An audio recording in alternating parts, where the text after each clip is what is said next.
nuyu naa leen ñu ziar mboolem waa ahlu bayti ginnaaw appel bi ñu génn ak lu ko jiitu ci aljuma ji Kazu Rajab mboolem ñi nga xam ne dama nañu Touba di ñaan suñu borom mu nangu mboolem ñaan yi nga xamante ni ñaan nañu ko niki si jàmmalaay niki it foofee ca Touba. ci atum 1997 alkaati yi nga xamante ni rajee woon nañu leen ginnaaw gi dañu toog lu toll si juróom-ñaari at yoo xamante ne nii cotisé wuñu ngir seen wàllu retraite.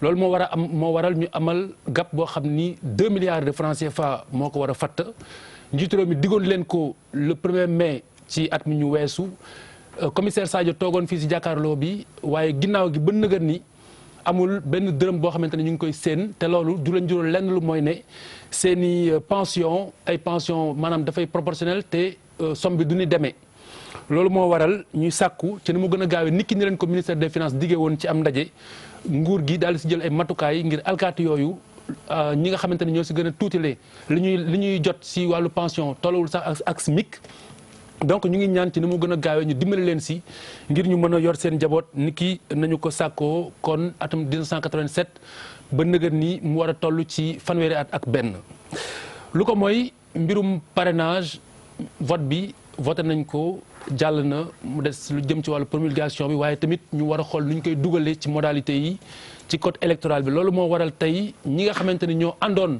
ci mbir mi daal di fi teew ki leen fi teewal tey di Ousmane Faye mi nga xamante ni moom moo jiite kuréel gi nga xamante ni moom mooy FPDR diit président Manko Wattu Sénégal secrétaire général PSDR jant bi Ousmane ñu ngi lay nuyu di rafetlu sa teewaay ci jàkkaarloo bi. maa ngi lay fay Khalifa gannaaw bu ma sant yàlla julli ci yonent bi nuyu suñu mbokk yi ñuy seetaan ci biir réew mi ak bitim réew mi. alors di wax ni aussi tey c'est avec un grand plaisir. avec un grand honneur aussi de me retrouver parmi vous.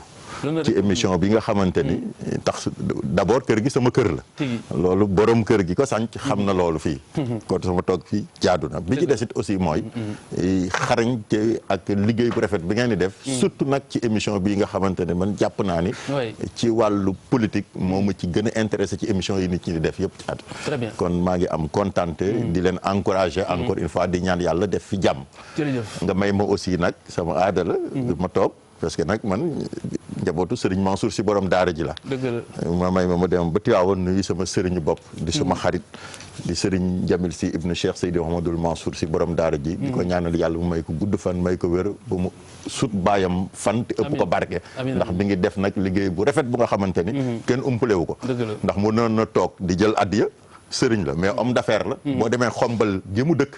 gis nga bi nga fa def 600 millions di defal xaalisam di ko defar ay tali yoo xamante ne depuis indépendance la tabax hôpital yéen a ngi suivre kooku nag sunu sëriñ la waaye am na njëriñ ci réew mi kon bu ñu toogee. war nañ kon njukkeel ci loolu muy def ñaanal ko yàlla te réew mi yëpp war nañ ko ñaanal yàlla. très bien alors est-ce que vous êtes fier seen projet de loi jàll na sans débat comme ni ko opposition bi dénoncé. waaw mënuñu wax sans débat parce que débat moom am na. politique nag ñun ay politiciens lañ xamante nañ ci sunu biir d'abord ñu sant yàlla bi nga xamante ne may nañu ñu àgg ci phase bi gërëm aussi ki ko initié muy le président Macky Sall. bëri na sax ñuy wax naan ànduma ak moom nag. man coalition man ci opposition bi. waxuma nag ñi mer gembu de ñi nga xamante ni dañu koy man dama ànd ak Ablaye Wade. ñoom xam nañ loolu. mu daanu waaw mu daanu 2012 ba daaw. ma nekk ci opposition bi ñu may jàpp di tëj may marche initiative bu ñu créé ci opposition ci sama loxo bii la jaar. ba ma jiboowul ak ñoom la ma booleeg moom ñëw naa fi Khalifa ci élection yi ci émission fi wax nañu ko parce que man jàppatuma ni man ma yor parti sos ko sama parti nekk 74e parti politique au Sénégal. 74e parti politique au Sénégal fait c'était 16 ans. ñu ànd bu rafet. bi nga xamante ne yàlla dogal na ci élection législative yi. mu ñëw am ñu jukk ni dañu ko bëgg a jiital ci mag mu toll noonu am plus de 95%.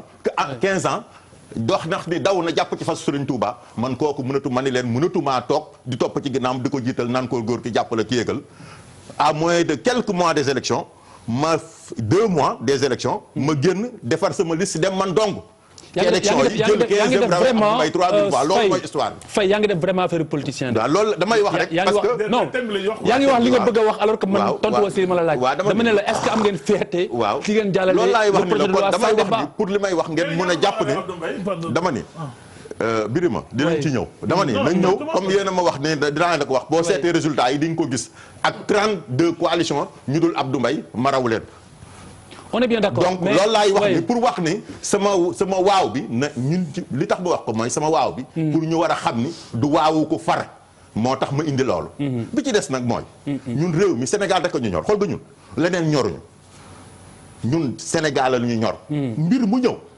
la ca itteel Sénégal ak la cay may Sénégal jàmm. oui. dama koy analyser su ma gisee ni lii njëriñ la ci Sénégal ma gëm ko loolu laay défendre ak ku ko mën a génn. y compris nag Macky Sall mi nga xamante ni musuma bokk ak ñoom ci lenn. bon si vous répondiez à la question ça aurait été plus simple. après ñu mën a avancer moo tax ma ni la. bi ñu ñëwee mu ñëw ñu indi affaire parrainage parce que parrainage bi li ngay wax boobu mooy Khalifa mooy.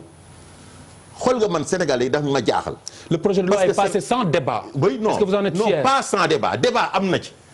non seulement débat am na ci parce que ñoom li ma la wax ñun ay politique lañ mooy ñoom dañu indi ay dëgg sërëx. xam nga question yi ñu doon pendant xam nga débat 9h ba 14h. 16h ñoom ñu wax yebbi li ñu wax yëpp. 16h da nga naan ñi amoon raison. expliquer le pourquoi le bien fondé de ce projet de loi ñooñu ñoo waxul. ñooñu ñoo waroon a mer. te xam nañ li ñu bëggoon ak fi ñu doon yóbbu ak pexe yi ñu jëmoon. xam nga te comme Macky Sall nag politicien la comme ñoom. xam nga préciser sama question. ni processus bu war a doxee. bañ àgg si débat yi. avant ñuy dem si vote bi. waaw processus loolu naa ni parti boobu amul. waaw donc est-ce que vous en êtes fier? si parti boobu am na. fu mu amee. non xam nga mooy. bi ngeen jógee si forme bi si ngeen waroon. xool nga nekkuma fi tey di wax di défendre sax ñoom mu mel ni ak dañ ko doxee parce que. ka fa nekk. oui. loo bañ ñombor di nga ko ne yaa mën a daw yaa gudd nopp ci expérience am code règlement intérieur bi assemblée man xam naa ko. donc damay fàttali ne man ba Abdoulaye Wade di nekk ministre d'État maa nga nekk chargé de mission ci wetu Abdou Diouf am 24 ans kon xam naa réew. oui. dama wax ni la. ka fa nekk def na ay concessions yoo xamante ni bokkul woon sax. pour bokkul woon ci li ko prérogative li leen seen prérogative may pour bañ coow. d'accord kon dama ni débat am na débat bi nag bu amee ñu waxul seen débat parce que xam nga aussi li ngeen di fàtte mooy. plénière boobu ñuy def assemblée nationale mooy liggéey bi gën a yomb ci assemblée nationale ñi bëri tiitar bëgg a fës bëgg a boole nit ñi ak askan yi ñoo cay nekk. mais projet de loi bi. je vois bien que bëggoon ma tontu mais c'est pas bien grave waxtaan ba discuter la ñu war a c'est pas bien grave je précise juste que Lamine Ba. bu PDS mu ngi toog à côté. moom mooy ñëw fii après Ousmane Faye. on a dû faire pile face pour xam kan mooy njëkk kan mooy mujj donc Lamine. moi j'ai passé problème yooyu parce que argument bu ñuy joxe la rek. bu ñu ko joxee très bien merci après on revient alors Papis le sans débat loo si xam. mais ça sans débat bi moom mooy prolongement. Position. Parce que loolu mooy principalement li ñuy dénoncer au niveau de l'opposition. Opposition mais je pense que. de façon globale. sujet parrainage bi am na débat. xam nga un débat il commence d'abord au sein du peuple. parce que. là moi je parle de procédure Papis. attends fa lay ñëw assemblée moom mooy échantillon peuple bi. te aussi fenn laa nangul nguur gi.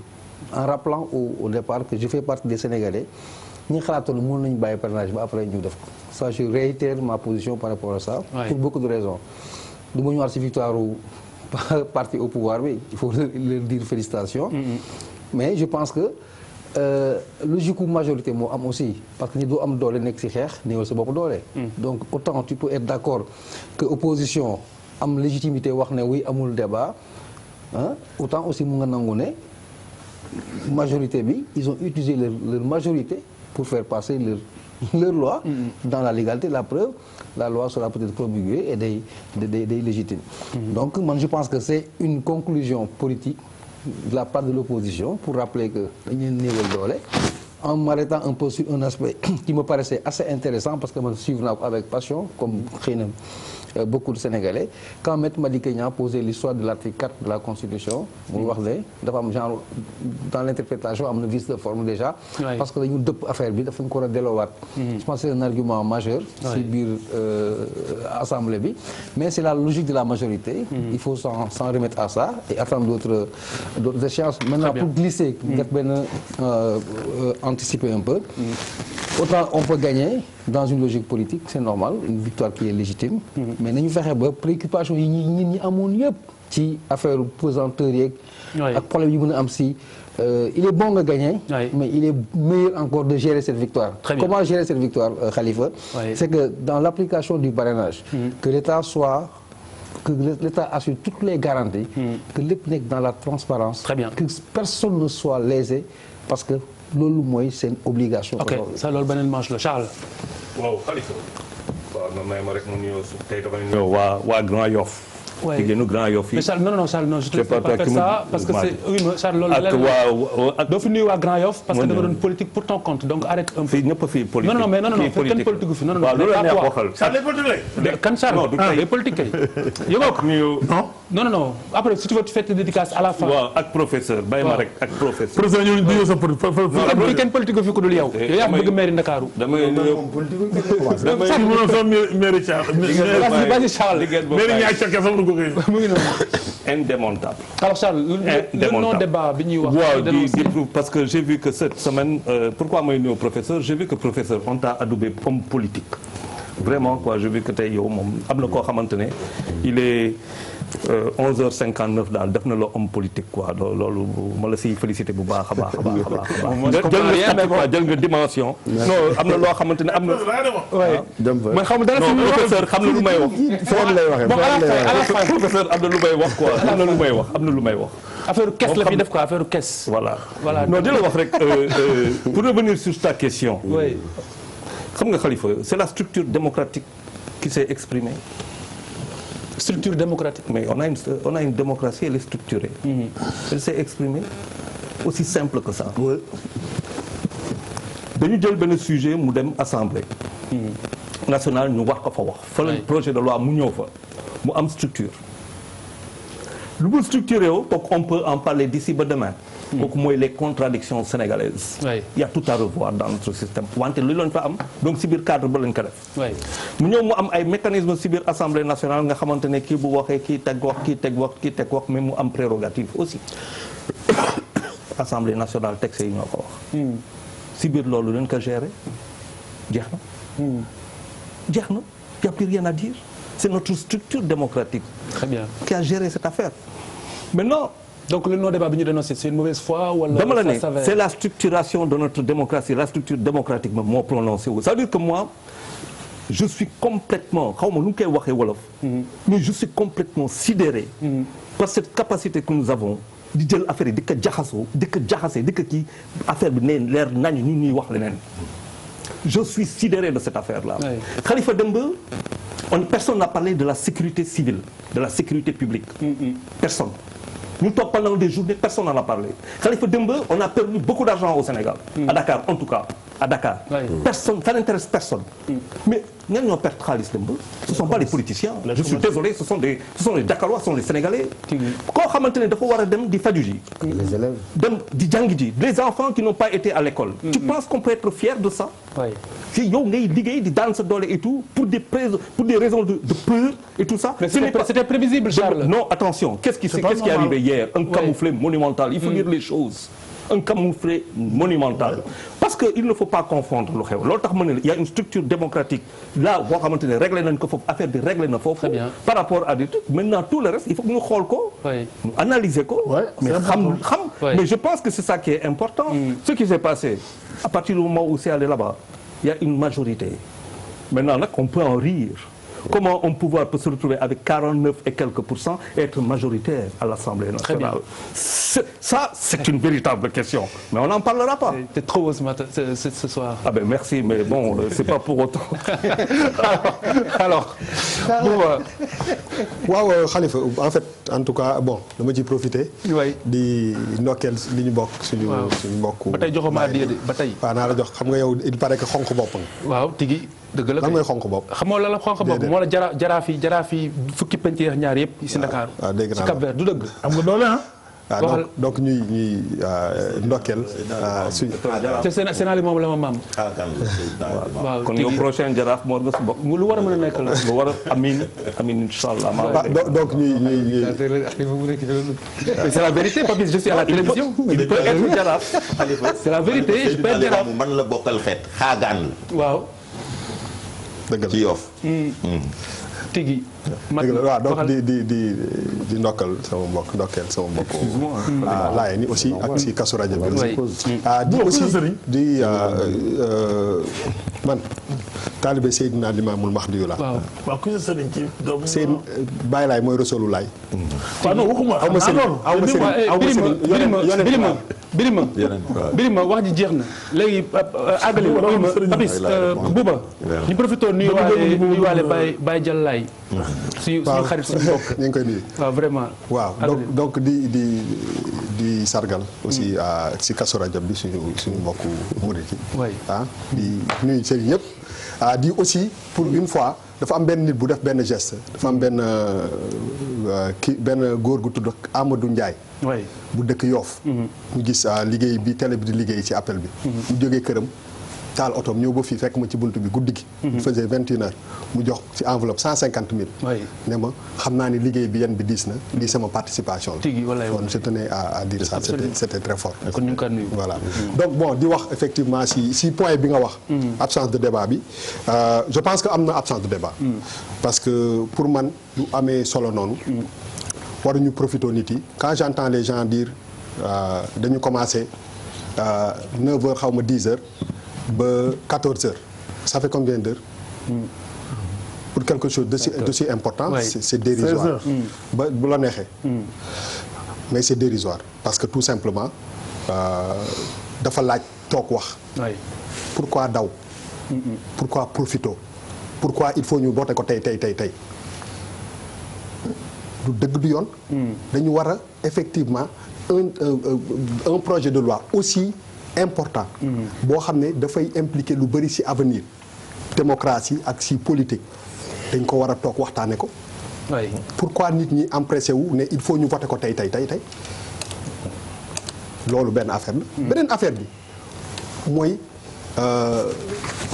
quelle que soit pertinence u projet de loi bi baax na wala baaxul nit ñi 23 juin moo gënoon difficile bokkul sax bugguma sax gars yi boole ko. c'est pas la même chose. c'est pas la même chose.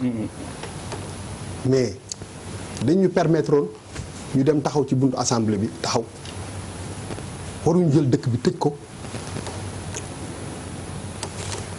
est-ce que nit ñi génnuñu parce que dañu ragal.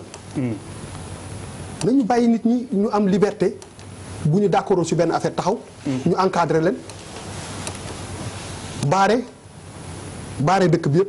voté ko tey mu jeex tey en 3 heures de temps ça me pose un problème su dee li ngay wax yow wóolu nga ko dëggantaan am nga argument yu valable c'est pas une petite réponse de j'ai suivi les réponses du ministre ak rapporteur bi ak président commission xawma loi xawma mais en 30 secondes finalement affaire bi dafa dem ba nekk une chanson bu kii waxee li mu ne ko d'accord naa ci ñu teg pour un projet de loi aussi important Assemblée nationale mais si ça prend une semaine na ko jël ça nous permet ñu creuser xool pourquoi on s'empresse à faire ça tey mu nekk tey en 3 heures de temps. y a un problème de délai aussi. non c'est pas bu ñu ba toll ci 6 mois yi ko jiitu kenn dootu mais non waxuma la 6 mois je te parle pas de 6 mois je te parle de 4 heures de temps. waxuma la 6 mois de waxuma la 6 mois. non dañu bañ a forclos. non doo ma waaw mais non xam nga waaw xaw ma dara. xamoo loolu laa wax. waaw xaw ma non mooy xaw ma dara rek amul benn problème dama ne Khalifa quelle que soit pertinence ou parrainage ou pas je pense que il fallait approfondir le débat il fallait même ak kon mais gars yi di xuloo ci kii bi kii di wax lii mais ñun ñooy ñan ba du am fii réew yi ñu gën a mag day am ay ñii dañuy xeex sax bëgguñu ñu xeex ci assemblée non mais dama ne il faut baat day jóg c'est important parti il faut mu jóg mënuñu toog rek ci assemblée yi neen wéy ñàkk yar kenn saaga wu fi ndey kenn doorante wu fi mais nit ñi mën nañu histoire fëgg ci kaw table bi dafay am loolu la laaj bu ko laajee dañ ko def mais waruñu profiter affaire yi kii ko lëmas ko ne voté nañ ko mu jeex. c'est exactement ce qui s'est passé mais débat moom absence débat moom c'est sûr que am na kooku moom kenn mënu ci dara. professeur. waaw. salaamaaleykum Khalifa. maaleykum salaam. di ñaan tuuti dal ndax taay affaire yi moom xawoon naa yëngatu lool. dañuy jaar fi ngeen jaar rek mooy communauté layène bi nga xam ne woote bi ñu ngi ci woon. ñu sargal leen. Kazu Rajab bi tamit jot fee jaar. mu nekk ay moments yoo xam ne wax dëgg yàlla. du ma wax ne yii fi jóge nii amul solo waaye def naa moment yooyu. la réew mi gënoon a gis boppam. ci biir li nga xam ne ñoo ko bokk.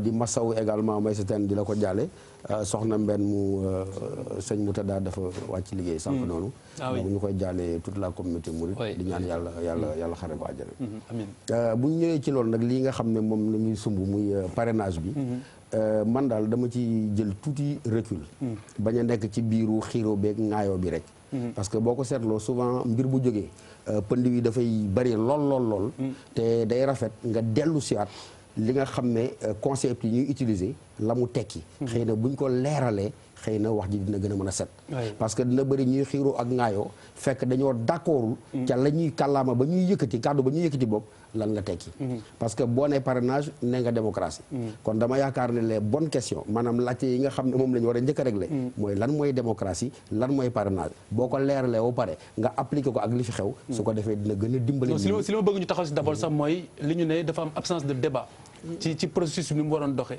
waaw xam nga su ma tëbee rek dugg foofu. ne am na débat wala ñàkk na am débat.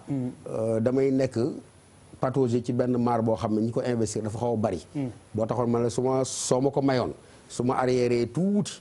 xoolaat ko dinaa mën a dellu siwaat dugg ci lool. parce que muy débat muy am na débat muy ñàkk na débat. lenn rek nga koy delloo. ci démocratie bi nga xam ne moom ci lañ nekk. lan mooy démocratie Khalifa bu fekkee da nga koo tënk ci kàddu wolof danga naan askan wi moom boppam anam yi nga xam ne moom lañ ko war a yoree moom moo koy dogal moom mooy def mooy dindi mooy nos mooy nocci moom mooy fol à travers ñi ko représenté waaw askan wi dans ce cas précis à travers ñi ko représenté boo jógee foofu nga ne lan mooy wéeruwaay bi nga xam ne moom mooy tax démocratie mën a taxaw te du daan wéeruwaay booba ñu koy wax consensus ci nasaraan te ñu ko mën a tuddee pencoo wala waxtaan ba juboo nga def jéego ma def jéego nga wëcc aslëf ma wëcc aslëf ñu daje nga njëriñu askan wi bu fekkee loolu moom mooy wéeruwaay bu njëkk bi kooku lan lay meññi wala ban condition lay laaj dialogue booba waxtaan booba pencoo booba la muy laaj mooy lan kóolute ci boppam lan lay laaj kóolute ci ñi nga xam ne ñoom ñoo nekk ci ku gi ak jàmmarloo bi kóolute boobu ci boppam lan moo koy mën a meññ maandu ci boppam lan moo koy meññ rafet njort ci boppam lan moo ko lal mooy jub ci boppam lan moo ko meññ mooy dëgg ci boppam lan moo ko lal mooy ñoŋal askan wi ak la nga xam ne moo gën ci moom ba pare yow mii nga xam ne yaa ngi ci ku gi nga doyadil sa bopp ngir njëriñu askan wi boo demee fee Papis mbokki Papis la keroog ca woore fonde ki fii kase tuddoon muy Thierno Souleymane Baal borom fippu torodo ba ñuy wax ci tubaab révolution torodo keroog ca takkusaanu woore fonde ba lan la waxoon bu ma demee ba nga xam ne maa ngi nasaxal réew mi damay bàyyi nguur gi nga xam ne moom laa yor bàyyi bi ko tekkiwul ne damaa bañ sama réew waaye lam tekki mooy bugguma mu jur fitna bugguma mu jur loraange bugguma mu jur kenn koo xam ne ñu ngi koy tooñ loolu boo ko jëlee yooyu mën a limal boo laajtee ndax ñu ngi fi ci biir géew gi Xalifa gisuma ko fi amu fi te bu fekkee loolu newul ci biir géew gi bu fekkee da nga ne yaa ngay dox ca doxini démocratie mais doxini démocratie boobu acteurs yi nga xam ne ñoom ñoo ko seq bu dee solowuñu loolu xam nga la muy jur la borom xam-xam ba nu mu tuddati sax def naa Albert Camus mu ne finalement la démocratie c'est l'oppression du peuple par le peuple parce que règle du jeu yi dañ ko dul maîtriser te buñ ko maîtriser wul dañ ko dul jëfe boo ñëwee ca parrainage lan mooy parrainage lu ko tax a jóg fam juddoo dañ ne dañuy bañ bu arbitre di siffler rek mais façon bu nekk bët daal taxaw ne samp saw ndënd. très bien si tu veux bien. daal di ñëwaat léegi si biir séance boobu noonu mais li ma gënoon bëgg ñu wax ko moo doon si absence de débat bi. mais fa laa jëmoon pourtant parce que li ma lay wax ni moo lay dama bëgg nga comprendre pourquoi. nga mën a waaw oui xëy na sori na waaye pour ñu gën a comprendre la. ok bu doon ñu ñoo wëri d'accord nga bu doon waaw déedéet tamit bu la xool na valable te ñëpp àggalil bu doon ñu ñoo wëri ba léegi ci réponse àggalil rek mais Sénégal dañu seen temps bi prof àggalil na nga may temps noonu prof àggalil waaw on est mis au défi. dëgg la de professeur. waaw chronomètre les gars vous me faites perdre du temps là. àggalil prof dëgg na non damay bàyyi ba gars yi ma yegg ni ko defee man ma mën a yegg. wëri koñ bi daal boo ko may di damay bàyyi ba ñu régler seen problème ba pare man ma mën a. vas-y waxal wiiri bi moo xaw a sore rek. dafa sore xawul sore. waaw sore lool sax. waaye léegi beneen standing. mais bëgg mu leer la rek. léegi xam nga yaa ngi ma naan xam nga Khalifa. boo ma ne sans débat wala débat xam nga day stérile. nga te mën a waaw am na débat. non am na débat. parce que tous les deux mën nga ko argumenter. kii mën na la ci assemblée lañ nekkoon. fii ñii lañ féetee ñii féetee fii. kii jël na kàddu wax lii kii jël na kàddu wax lii xam nga boo ko tënkee foofu. mais si processus bi dafa war a am débat. ah non mais. waaw parce que dañ ko tënk moo tax comme sama xalaat leerul sama xalaat yeggul de Khalifa lu ma la wax dafa jomb tellement. non bàyyi ma jox Birima absence de débat. waaw xam nga Khalifa fi mu la njëkk a tontoo. man tontuwoo ma de. man dama ne waaw écoute-moi Birima dama ne damay poser sama question. opposition bi dafa ni loi bi dafa jàll sans débat. sans débat boobu laay laaj yow noo gisee ma wëri tuuti du mën ngay tontu. xam nga sax man yaa ngi may yóbbu ba. xam nga man ak taalu sëñ Tuubaa laa sama taal suñu Fall laa ko tuddee. oui damaa màggal Kazu Rajab màggal gu neex kon su ma ñëwee war naa ziyaara waat Touba sargal leen di ñaanal képp koo xam ne demoon wala sa xol demoon yàlla may la yoolu màggal boobu. amiin di gërëm aussi madame Sarr suñu jabar jooju doomu xalifa général Layène bi. oui tu ñu invité woon reer le 18. oui këram. reer bu neex. en tout cas à la fin il y aura pas de dédicace. kër xalif balaa nekkoon donc c'était ça beneen bi aussi maa ngi jàll murid yëpp ci doomu sëñ Murtada boobu génn àdduna. Khalifa. Birima xam nga Sénégal li amoon démb ba tey rek politique la nañ ci génn askan wi. comment ça. dañuy politique. nu ñu si génne askan wi yow. non nañ ci génn askan bu na heure bu Macky Sall posé acte bu arrangé wul Sénégalais yi du def 24 heures ñu faj ko. je comprends pas waxaatal. dama ne. dafa nañu bàyyi dox naan askan wi bis bu régime bi posé acte. boo xam ne askan wi ko moom te d'accord ci. du durer 24 heures te faj ñu ko. c'est très important. loolu moom maa la ko wax tey. maintenant nag bàyyil boo jàqee amoo doole bëgg a làqatu ci ginnaaw askan wi. naan bàyyi la askan wi fi ne dara yéenay politique nañ politique. alors sans débat bi si xam dëgg ma wax la ku ci nekk la loi may dem ci assemblée loolu nga tax loolu nga jël mu jeex tàkk. ku ci nekk ci ñoom c'est que aussi bëggoon naa laaj leen rek je serai très ravi un jour bi Bouba Ndour jël par ci plateau bi ne Macky Sall a raison ce jour là maa koy xaar au moins un jour Macky Sall a raison lu la ànd naa ci lu baax la Sénégal laa ñu jël témoin ci la bon ma continuer xam nga. yow non mais li nga wax dafa grave quoi ah oui ko musul dégg. mais parce que xëy na moom musul am si gis-gisam. waaw ko moo tax damay ñaan jour ba mu am. Bouba doo wax. baal ma gëla vas-y àggali. donc Khalifa. oui. xam nga politiciens yi bu ñu nax da ngaa nekk opposition am loo gëm kii nag parti au pouvoir am lu mu bëgg fañ ko war a àttee mooy assemblée.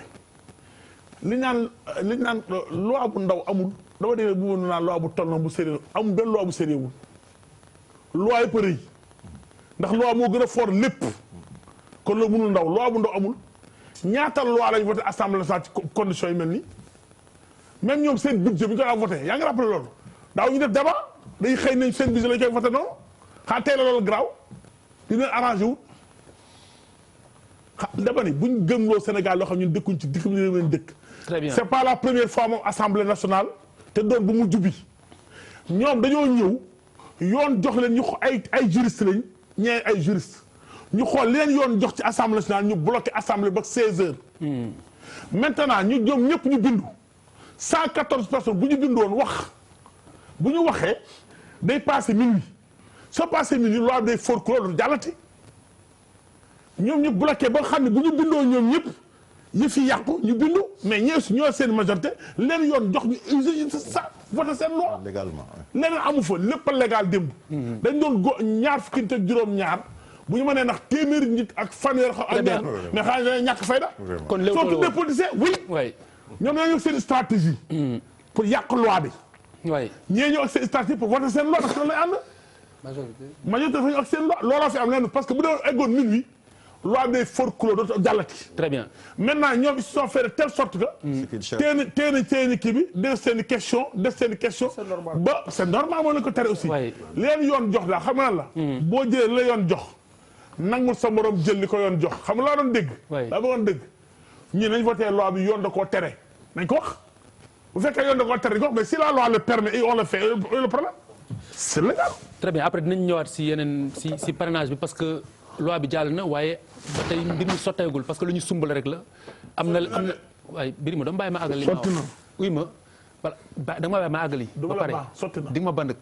donc li ma bëggoon a wax par sotteegul mooy voté nañ ba pare bu ñu ko promulgué ba pare lan moo si des ñu xool ci yenn anam lañ koy dugale ci code électoral bi loolu laay wax ni sotteegul loolu tamit beneen wax la donc dinañ si ñëwaat léegi mais li ma la bëggoon laaj balaa ñuy dugg si domaine boobu mooy mbiru loi bi nañ ko tënkee dañ si nemmeeku lu ñu mën a dippee manque de rigueur parce que dafa am ay coquilles yu doy waar yu ñu nemmeeku ci biir texte bi yoo xamante ne nii même élève terminal normalement waru ko mën a def loolu nan nga koy expliquer. nga ni.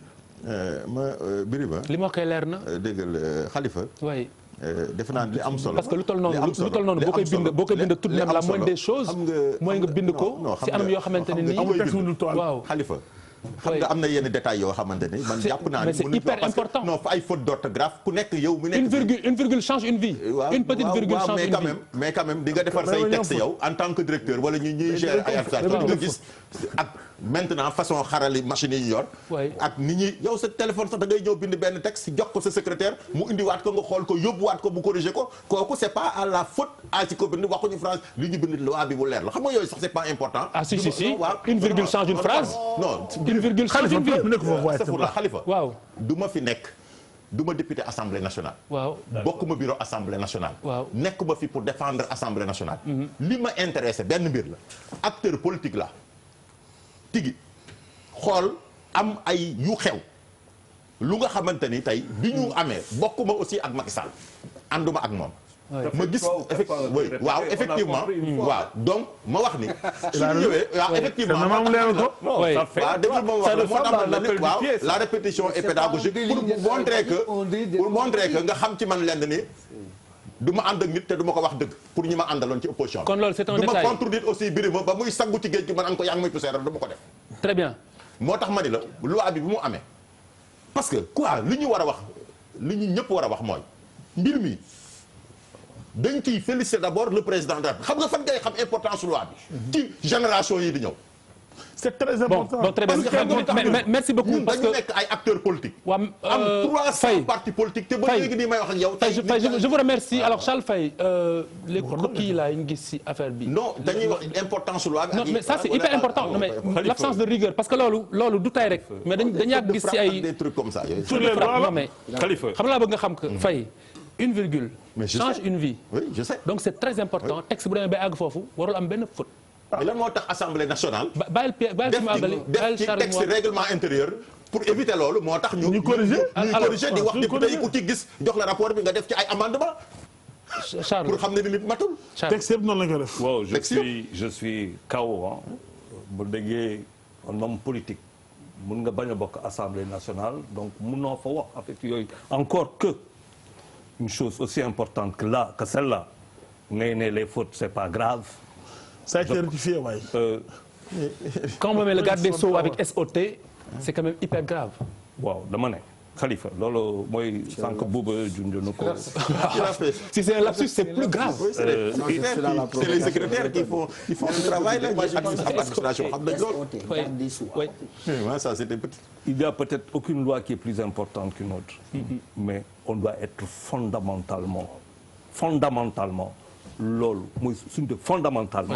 quand on est absent à ce niveau-là on n'est même pas c'est-à-dire loolu laa wax sànq quoi je ris beaucoup de nos hommes politiques de certains de nos hommes politiques pour ne pas mettre tout le monde dans le même sac mais beaucoup sur des choses aussi importantes que ça, c'est pas important. Il y a un laxisme, Il y a un laxisme, manque de rigueur, c'est une insulte à l'éducation sénégalaise. Ça veut dire que le produit de notre éducation sénégalaise da ngay jàng nga ñëw mënoo def dara du dul loolu. C'est ça la copie de l'éducation sénégalaise.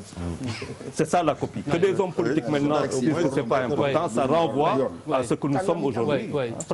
Prof loo si xam. waaw loolu moom je suis pas d'accord avec la position de mon frère parce que texte boo xam ne dafay tënk dundinu réew mi li ñu am ci xam-xam li ñu am ci compétence li ñu am ci ay experts waruñoo sàggan ba mais ay faute di génn ci texte boo xam ne mais dafay am répercussion dans la vie de tous les jours ñuy fàttaliku Senghor nag yooyu itam ça a été changé effectivement non que ça a été changé n'est pas le problème mais ça soit proposé ça c'est un problème. Je dis que c'est des fautes de frappe encore une fois. mais justement c'est des coquilles mais kan nga mën a imputer responsabilité boobu.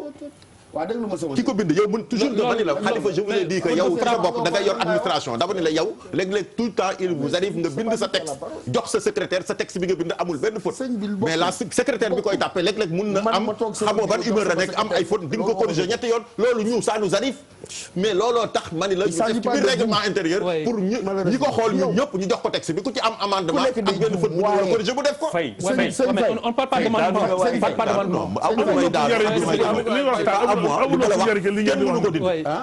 li ma la wax lan la njëriñ ci fu texte bi lépp li ngeen ay faute amul lu ko njëriñ ay faute de frappe ak ay kan ngay imputer amul lu ko njëriñ professeur yéen a jàngale ci njàngale bu baax dama ni Khalifa problème bi mooy moo tax ñu def garab bu ñu amatul xam-xam encore une fois il faut qu'on soit très clair sur une chose xam nga sa temps de parole jeexoon na prof moo doon wax nga waaw dama lay wax ni la parce que dama dégg prof mu interpellé di ma sa waay da nga bàyyi mu wax ba pare dama ne encore une fois mais laisse-le finir après ma loolu ñu def mais cautionné wu ma loolu mais nag ça peut arriver à tout le monde. nu may àggale bu noppiwul kay mënu maa wax. non vas-y bàyyil ba mu pare nga jox. d'accord vous avez la parole. je l'ai. d'accord. Il t'a donné la parole en plus. Excuse-moi. il me l'a donné y a pas de problème. bu ñu dalee sama sëriñ. man ma toog bind. def façon faute bu nekk. jox ko sama secrétaire. mu gis ci ay faute di xaxataay. amul problème. texte boo xam ne nag. jéego yi réew mi war a def fii ak 20 ans 30 ans 40 ans 50 ans mu lëmbe am réew xam-xam bi nekk fi xarañteef bi nekk fi nga sàggan ba bugg a bind garde des sceaux SCEAU nga def SOT maanaam garde des fous des idiots loolu nekk texte boo xam ne buy engager le destin de la République nga bëgg ma gëmloo ne c'est banal c'est rien du tout machallah c'est une faute de frappe loolu faute de frappe la non dama la wax ni faute de frappe mooy loolu bu pare encore une fois moo tax ñu soumettre ko pour ñu def ci amendement mais pas dans l'orthographe et la grammaire et les syntaxes on parle quelle langue il y a amendement d'accord c'est dëgg il y a amendement non baal ma il faut que mu leer il y a la correction il y a les termes il y a la même chose pour ça changer des termes non pas c'est pas ce que je dis ak nekk ci ay conseils d'administration xam ngeen loolu bon écoutez loolu tax ñu leen di def flexible à l'avance pour ngeen ko étudier ko je suis sûr foofu la lay moo tax may la je suis sûr que Ismaïla Madior ba mu gisee loolu il a trembloté parce qu'il s'est dit comment on a pu laisser lii muy jàll ci texte bu amee solo ni loolu laa la wax c'est manque de rigueur ça c'est clair Ismaïla Madior te boobu ba mu gisee loolu on est d'accord ah ben les d'accord lii daka lañ mën a sàgganee ba lu mel ni di ci am mais ça ne mérite pas aussi de ça mérite non débat national xasuñu kenn c'est pas dama lay wax d'une position politique je parle de l'intérêt de la nation de la rigueur qu'on doit avoir dans la gestion de la chose publique. Merci prof merci beaucoup alors Papis sur ce point là balaa ñuy dugg li ma bëggoon wax rek déjà préciser que ne il faut ñu bañ def amalgame wala confusion entre amendement ak correction ça n'a rien à voir xam nga nag dëgg fa yàlla nit moom booy làkk ab làkk muy ci olof ak lu mënti doon rigueur bi dafa laaj nga bind ko ni nga ko war a binde tigi loolu moom mooy l'idéal tigi mais y a un petit mérite c'est pas l'idéal c'est la norme l'idée mooy pas l'idéal la norme non moo dama bah du coup ça devient chez nous non dama ne xam nga dama sax jéggi ne mu nekk ci kàllaama dama sax c'est que yow professeur il faut qu'on s'écoute quand même il faudrait qu'on s'écoute Papis poursuit dama ne Ouais. Le peuple, c'est eux qui ont fait le texte. au-delà C'est eux que le peuple a choisi. Faye s'il vous plaît Birima prof dama ne may leen kii may leen j'ai bien dit dama j'ai même fait dans la diversité pour wax ne ça dépasse même le français même peut-être en russe en japonais quand tu présentes un texte dans l'esprit da nga ko war a donc rawatina bien sûr français mais li ma si teg rek Khalifa benn affaire rek mooy les waxul bi quoi les waxul bi mooy dans une assemblée boo xamante ne am na ñu fay siéger ñoo xam ne mënuñu lire loolu mënuñu koo bind non dama ne les waxul bi mooy assemblée kenn après tout ça assemblée am na ñu fay xëy ñu fa liggéey nekk ay député mënuñu lire lii loolu Papi ça c'est autre chose Birima t'as pas encore la parole Bouba vas-y ma def benn précision bu ndaw booka vas-y nee na gars yi uy leen ma Birima nee na bi may épaulé dama def faute parce que tudduma x bi ma ne ko déedéet du faute xam nga la ma intéressé woon son bi dafa ne soo ma ne nu mu bindee soo mu ne SOT ma ne soo boo koy bind SCEAU la j'ai pas fait de faute. bu dee pluriel ñu yokk ci x bu dee pluriel nag nga yokk ci x. vas-y en fait moom soobee ma intéressé soo. yaa moom marabu ki mu disait ça. jëlal gaaw. waaw ma ne sama sëriñ. soobee ma intéressé dafay wax nañuy bindee soo. mi ngi jaaxle ci Sénégal ak seen làkk tubaab yeeg fii la ak fii laa la mu ne ki nga xamante ne nag moom ngay toppandoo te fi mu toll mooy xool ni mu la wàccee ci planète bi dem dëkk ci beneen planète nga di ko toppandoo amoo foo yem lu dul takkee grave on ne parle pas de ça mais attention Faye ce que je suis en train de dire Faye ce que je suis en train de dire Faye écoute-moi Faye déglu ma Faye déglu ma wax la Faye mon français il faut le waaw déglu leen ma Khalifa français waaw oui ma français ou pas français c'est pas la question xam na laa bëgg a wax man dama ne man waxuma ay français la ak anglais la ak tukulóor la ak séeréer waxuma loolu dama ne dafa am solo parce que c'est une loi dafa am solo parce que benn virgule reylu na un condamné à mort acquitté ah n'est-ce pas libéré na un condamné à mort coupable bu ñu war ko rey une virgule donc bu ma wax ni c'est pas important est-ce qu'on est d'accord léegi nag c'est pas une question de tubaab ak olof baa bëggee ñu làkk libu baa bëggee ñu làkk tubaab baa bëggee ñu làkk olof c'est pas ce problème là pas du tout tu es un français Khalifa c'est un étranger Bouba jëlal tu es un étranger de la nation Bouba waxal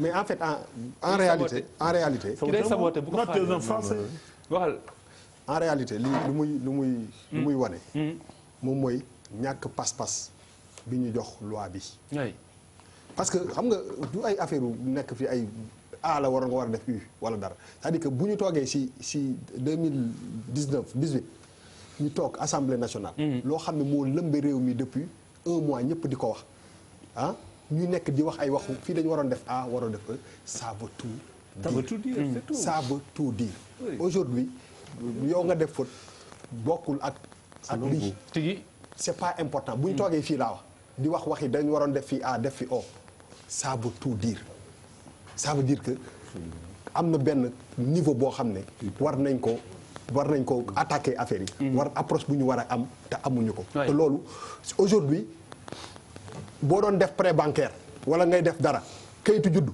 ñu def ci benn kii valable tigi du dëgg la kay boo koy sa dossier ñu ne la c'est pas recevable donc il faut pas banaliser mais absolument le problème bi nekkul foofu problème bi xam nga lu mu wel xam nga keroog bi may seetaan débat bi may seetaan au-delà de parrainage bi may xool j'avais l'opportunité que je n'ai pas d'ailleurs tous les jours de voir nos députés à l'œuvre tous ensemble ñëpp nekk foofu ku ne di wax ma am ci beneen jàngat quoi ma xool ma ni mais en fait en réalité mais ñun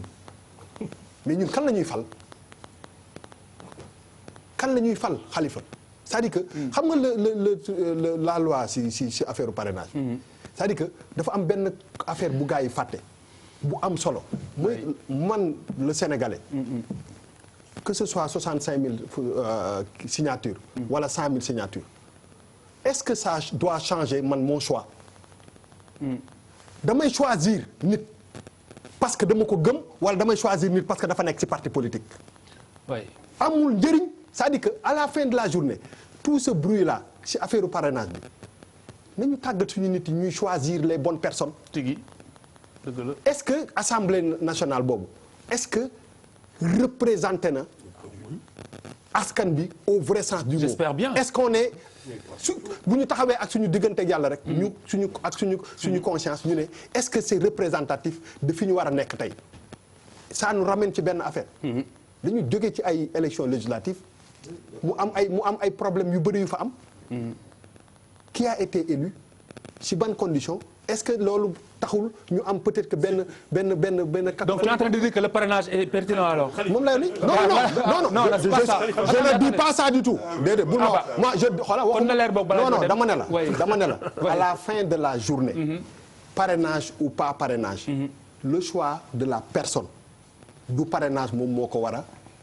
dicter. Oui. C'est le fait de faire la part des choses. Très bien. Alors Birima. Khalifa. non waxuñu affaire choix. affaire assainissement. ba pare j'ai du mal pour terminer rek. pour terminer j'ai du mal. monsieur Faye mënu ku wax nga dagg ko mu kii dama ne la. dañ laa déglu. dama ne la man j'ai du mal par exemple bu ma la déggee nga défendre j'ai du mal que à comprendre que ni yow. En fait à la limite boo nee ànduma ak Macky Sall wax ko 4 fois dama koy nga baal ma de mais damay am problème mu gëm ko parce que en réalité. gëm loi bi non kooku man Birima Ndiaye nga tudd waxuma man nag ma gëm ko ak ma ñàkk ma gëm ko. gëm loi bi mais Birima laissez-le finir. mais gëm loi bi mais wax nga gëm ko ak nga ñàkk ma koo gëm ça m'est égal. waaw mais non dama ne xam nga je suis ni ngeen jàkkaarloo ni yéen ñaar ah duo bi c'est parfaitement logique ah c'est normal. mouvance présidentielle loolu moom mooy kii. non pas mouvance présidentielle. mooy loo wax moom mu ànd non donc pour terminer. dama ne bu ñuy wax ci loi wu parrainage bi. nañ ci wax ci parrainage bi. il faut pas génn au-delà de ça. très bien waa Birima après ñu jël ci xam nga nag pour weddi li Bouba Ndour wax léegi. démb député opposition yi ñoo wax mais boo leen dégloo démb. tout de suite di nga xam ne député yu am qualité ñu wax démb am. démb débat bi c'est vraiment. Birima la question c'était pas mais tu n'as pas compris. dama da nga ni est-ce que ñi fal dama wax leen waaw.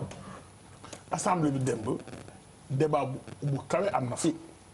bu kawe trop sax am na fi. ak ay kurbañ. loolu assemblée. c'est naturel. loolu mooy assemblée vraiment loolu mooy assemblée.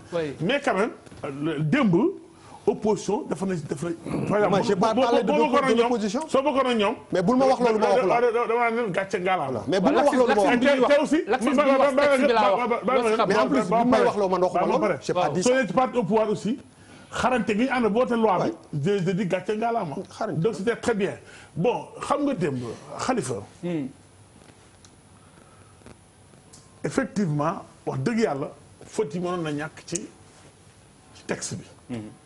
je suis d'accord avec vous mën na ñàkk parce que wala mën na gën a bañ war na bañ a bare noonu. wala mu réyee noonu. vi fu mu jaar yëpp.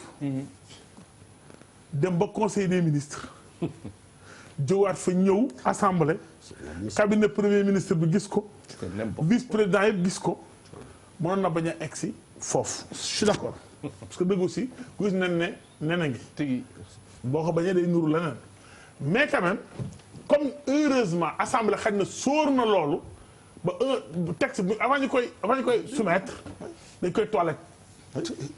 toilette du fodi de. waaw non si man day assemblée si de tout le temps. ok non produit très bien le texte en général lu ci nekk. muy faute correction faute d'orthographe. am nañu condamné style bi style c'est l'homme. style bi. style Charles ak sama style bi ak style kii. maa doon benn. mën naa comprendre ñu bañ a d'accord style bi. style c'est l'homme. kii bind mooy style am. mais yenn fautes yi moom na. effectivement moom na ñàkk sax je suis d'accord avec vous. donc loolu vraiment mais nag quand même. jërul. oui. il faut faire la remarque. très bien et on continue. très bien alors Babacar yaa may dégg. waaw Khalifa Babacar Ba forum du justiciable yéen jotoon ngeen daje ak président de la République avant lii lépp di xew bi ngeen dajee seen waxtaan ci yan anam la tënku woon ci fexe mu retiré ko wala ci xam nan la koy doxale wala mujj na leen convaincre ci anam yi nga xam te noonu la ko bëgg a doxale d'abord. waaw Khalifa d'abord maa ngi lay nuyu di nuyu également ñi nekk ci plateau bi. alors comme ni nga ko waxee xam nga mbirum parrainage bi mu jógee mu am coow lu ci ànd. oui. ñu gis que ni pratiquement amul consensus te xam nga loi moom. surtout li nga xam ni dafay laal constitution bi. xam nga constitution bi moom pratiquement mooy charte ndeyu réew yi. donc lépp loo xam ne c'est des droits fondamentaux foofu lañ ko tënk. alors kon loolu. ñu jàpp que ne à chaque fois bu ñu ko waree laal bu ñu ko waree modifier wala ñu war ko réviser au moins war na mën a am lu ñuy wax un large consensus. oui moo tax boo xoolee le plus souvent constitution bu ñu koy laal soit dañ koy jaarale par référendum pour que askan bi mën. mais consensus apparemment consensus c'était quasi impossible puisque. voilà opposition bi bëgg ñoon uyu ji ci oote bi. waaw xam nga loolu moo tax. donc ñun ñu sol suñu daal parce que déjà ñaari camp yëpp bi ñu braqué. oui ñu sol suñu daal ne xaaral ñu dem seeti le président de la république. alors président bi mu ñu recevoir ñu ñëw waxtaan ak moom ci mbir mi mënuñu bon processus bi comme déjà déclenché nañ ko. il est impossible que ñu arrêté processus bi. mais li ñu mën a def mooy que ni bu ñu réviser li nga xam te moom mooy constitution bi ba mu instaurer le principe du parrainage. après. on peut discuter sur les modalités. Très bien. Le président d'accord na pour ñu discuter sur les mécanismes naka la ñuy mettre en œuvre li nga xam te moom mooy parrainage yi. parce que xam nga déjà moo tax man damay faral di wax souvent que ni jusqu'à présent. en fait c'est pas encore trop tard. donc opposition bi ak mouvance présidentielle ils sont obligés ñoom ñaar. ñu toog autour d'une même table. pour pouvoir dialoguer parce que xam nga lu tax. xam nga même loi bi en fait c'est vrai que ça a été adopté. mais il faudrait que le président de la République mun ko promulguer. donc il a un délai de 8 jours le président de la République. ensuite bu ko promulguer ba pare il faudrait que ñu publier ko au journal officiel pour que mu mun a opposable. donc loolu dina au moins am benn délai boo xam ni mun na courir pendant 1 mois wala 20 jours. pour permettre tey ñi nga xam ne ñooy différentes parties prenantes yi. ñu toog autour d'une même table pour mun a discuter li nga xam tey moom mooy les mécanismes. tigi kon léegi pour si je comprends bien vote bi loi bi voté nañ ko donc féete na boor en revanche lay nekk ci biir yëpp lu ñu war a mën a waxtaane la par la suite. pour mën si am consensus c'est ça. tout à fait loolu et puis dafa am solo ñu leeral ko askan bi. parce que li ñu doon def démb dañ doon réviser dañ doon instaurer le principe. donc il fallait simplement instaurer le principe du parrainage dans la constitution. très bien maintenant ça a été fait maintenant c'est le code électoral bi nga xam naa ni ay fan yu néew. le ministre de l'intérieur dina ñëw assemblée pour mën a défendre également li nga xam te moom mooy projet de loi portant modification. du code électoral. très bien donc ci loolu ci la ñuy modifier ci la ñuy waxtaanee li nga xam te moom mooy les mécanismes te loolu je pense que ni opposition bi tey am nañ possibilité ba léegi pour parce que boo xoolee ñoom ci seen discours ñoo ngi fustiger ne peut-être dañu mën a authentifier li nga xam te moom mooy signature yi le fait que également benn citoyen bu nekk di parrainer benn candidat donc loolu lépp c'est des modalités mën nañ ko waxtaanee. très bien ay solutions. pour xool seen anam lañ koy defee ci li nga xam te moom mooy. très bien alors Babacar juste balaa ma lay bàyyi en tant que juriste absence de débat bi opposition bi doon dénoncé ñu waxtaanee ko sànq yow loo si xam. si procédure bi mu waroon tëddee Khalifa loolu damay indi benn précision parce que su ma juumul démb. excusez-moi je vais demander juste Babacar pardon je demande à ma régie de couper mon oreillette parce que li ñuy wax lépp mu ngi sama nopp j'arrive pas à me concentrer merci Pierre vas-y poursuivez. Voilà, donc il faut faire la différence entre vote sans débat et vote sans poursuite des débats. C'est-à-dire vote sans débat et vote sans poursuite des débats. Parce que su ma juumul démb dañu def vote sans poursuite des débats. Maintenant que ce soit vote sans débat wala vote sans poursuite des débats. C'est malheureux. C'est-à-dire bu ci mënti am également parce que fii loi bi tollu moom moo fii dayoo loi bi tollu moom moo am solo. Mais est-ce que c'est légal? Est-ce que c'est légal? Oui, c'est légal parce que xam la moo tax. Très bien. C'est le règlement intérieur de l'Assemblée nationale. moom moo ni bu ñu demee benn moment bu fekkente ni minuit day waaj a jot te mënaguñ voter li nga xam te moom mooy loi bi may nañ possibilité benn député mu jóg def proposition ne nañu def vote sans débat. loolu c'est en fait c'est tout à fait légal. Très bien. donc moom ci charte yi. maintenant nag donte c'est légal mais c'est pas élégant lu tax ma ne c'est pas élégant parce que loi bi fi mu toll. am na ku ko wax léegi si yéen importance loi bi fi mu toll. dafa jaadu woon tey même bu jaree ñu reporter ko. ba keroog xam nga ñu mën di dugg sur le fond. pour mën ci. Très bien merci Babacar je pense que Charles a une question. pour toi voilà. non je voulais lui dire non dama ko bëggoon wax benn affaire benn remarque. c'est-à-dire peut-être maître bi ne ma comment on peut créer au Sénégal benn ASC boo xamante ne day football 3 matchs nawetaan bu éliminer xaar ba dëwën c'est sur le même principe qu'on crée un parti politique c'est-à-dire deux choses totalement différentes benn bi dëkk bi ngay jël benn bi comment on peut en arriver là est-ce que maître mënuñu woon toog ñu ne képp koo xamante ne parti politique nga bëgg a créer mais ça waaye na nga dem ci 14 régions Sénégal uti fa say 5000 signatures ñu régler le problème ethnique d'abord ñu régler beneen problème mooy le problème de fondement mooy le problème de base yow nga ñëw bu fekkante ne am nga loolu nga mën a prétendre mais pourquoi faut-il qu'on en arrive à que le gars crée un parti politique comme on crée comment dire une ASC de football. ba pare nga bëgg kii est-ce que on n'a pas que des. Oui. c'est-à-dire dans notre pays là. est-ce qu'on se retrouve pas avec des choses assez. surréalistes en théorie bu ñu gëstu woon référendum bi passé avec la rationalisation des partis. non mais non ça aurait été déjà possible. non pourquoi et puis en plus. c'est que question waaw beneen affaire bi. c'est que aujourd'hui est-ce que le Sénégal a la plateforme numérique pour gérer ces questions de 2000 et quelques signatures d'identification. Bien sûr. Comment. Dans un pays, oui. mais laissez-le poser sa Moi, question. je suis très correct. non question bi kii moo ko moom. avec moi, je ne le serai pas. Babacar moom question. Bon, non, je vous dis, si vous n'êtes pas correct avec moi. mais Charles, vas-y parce que là temps bi jeex na commence il faudrait qu'on soit équilibré. Voilà, d'accord. Oui. Donc, c'est de dire comment aujourd'hui, quels sont les trucs pratiques parce que man awma élément yooyu. Très bien. Voilà. Très bien. Babacar noté nga bu baax question Charles. Birima pose une question. question que bëgg a poser mooy comme ñoom seet nañ président. pour que ñu war def dialogue. ñoom est-ce que seet nañ opposition bi nga xam ne dañuy taxaw aussi ne duñ toog président parce que pour dialogue il faut deux parties. Très bien alors Babacar d'abord la question de Birima après nga tontu Charles. xam nga Birima pour tontu ko. Oui. D'ailleurs avant ñu dem di seeti le président opposition bi lañ njëkk a seeti. te bi ñu demee seeti opposition bi déjà ñoom li ñu waxoon mooy que ni li ñu doon demande mooy le retrait pur et simple du projet. bi ñu demee seeti président bi ñu waxtaanee moom ba pare dañu delluwaat ci opposition bi. te bi ñu delluwaatee ci opposition bi sax xaw nañ fa am nañ fa sax quelques satisfactions lu tax parce que opposition bi ñi doon wax retrait pur et simple du projet après dañ ni on demande la suspension kon boo xoolee opposition bi quelque part seen doléance xaw na évoluer seen position xaw na évoluer parce que ñoom dañ doon wax le retrait pur et simple mais bi ñu fa demaatee nee nañ ñu maintenant si le président accepte de surseoir le projet de loi ñun on est d'accord pour venir toog ak ñoom. ñu discuter ci li nga xam te moom mooy projet de loi parce que loolu également c'est très important. alors Babacar le ministre de l'Intérieur a dit avoir démontré que l'opposition à un moment donné d'accord nañu ci principe bu parrainage bi. est-ce que loolu waxtaan ngeen si.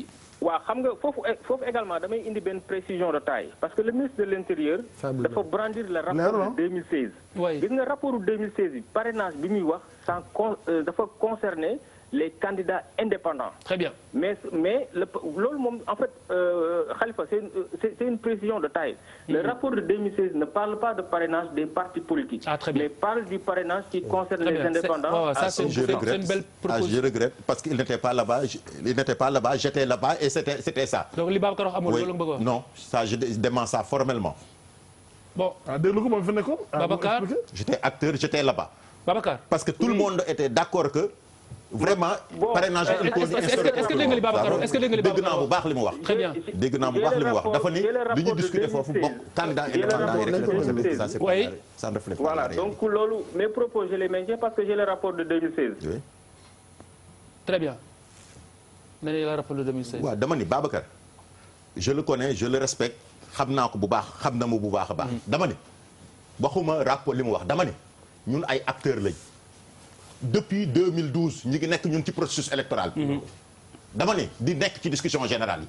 dama ni on était d'accord sur une chose parce que xam nañ lii ñu jëm 300 partis politiques ñu inclus ci parti dina dem à un moment bu ñu ko arrêté wul tout le monde était d'accord dina rey démocratie bi. ça n'a rien à voir avec ce qu'on waaw déglu ma léegi nag tous les partis qui étaient là-bas dañu ne ci lañ njëkk a wax ni parrainage général. parti politique comme indépendant quand ñu doon waxtaan nag ci taux ñoom il demandait que ñu wàññi taux bi taux bu 1% bi dafay bëri loolu moo doon discussion yi boobu rapport la ñu génne. alors Babacar réagissez après ñu bàyyi la comme ça ñu mën la libérer. merci je rectifie ça. oui je rectifie ça. waaw Ousmane moom du ma nekk foofu di tontonteeg moom. mais benn précision bi ma bëggoon indi mooy que ni. c'est vrai que parce que en tant que droit de l'homme aussi mënuma wax ba pare te du ma ci àddu mooy que ni. la liberté de manifester c'est une liberté fondamentale. oui. te l'arrêté en fait arrêté bi ñuy jël arrêté Ousmane Ngom. oui. mënul prévaloir sur la constitution. parce que constitution defe naa ni mooy charte ndeyu réew yi donc constitution en fait la constitution moom moo maye le droit de manifester. donc mënoo brandir benn arrêté ministériel boo xam ne dafay aye la manifestation sur en fait ci Dakar. Très bien, merci Babacar. Voilà donc loolu je pense que également il fallait préciser ça. Merci Babacar. Merci beaucoup Babacar pour éclairage yi ñu ngi lay gërëm di la sant mais nangul leen aussi. oui état bu ñu la ko dénkee.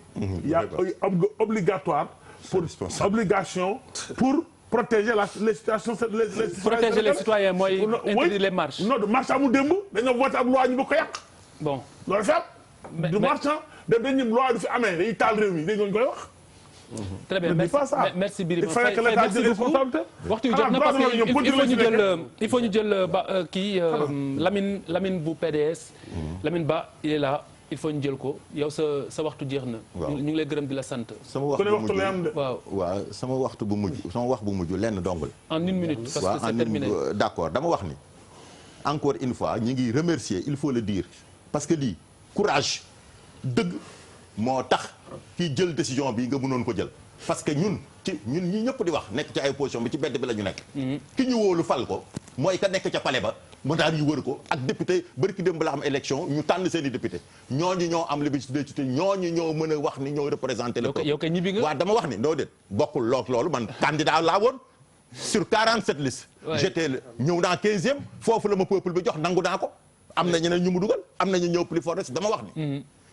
lii ñëpp ci d'accordoon parce que mënuñu am 300 partis politiques di permettre à tout candidat mu ñëw rek tax te parti yooyu ngay wax ñu gis ni mais ci dernière législative yi gis nañu ay parti am ci ay preuves yu nga xamante ni seen récépissé jaay nañ ko ñii ay 2 millions ñii sax ay 3 millions ci ay indépendants 15 secondes. waaw donc nag waa APR loolu am waa APR mën nañu la xaar ñaari mbir waa APR mën nañu la xaar dans les prochaines loolu maa koy décider bu ma fooree dem du ma am ba dama ni la su ma am du ma am benn complexe su ma ko bëggoon a def ma def ko parce que du ma tàggu kenn mais nag dama ni la encore une fois du ma bañ nit je suis obligé de couper Faye parce que il faut équilibrer alors deuxième partie tout de suite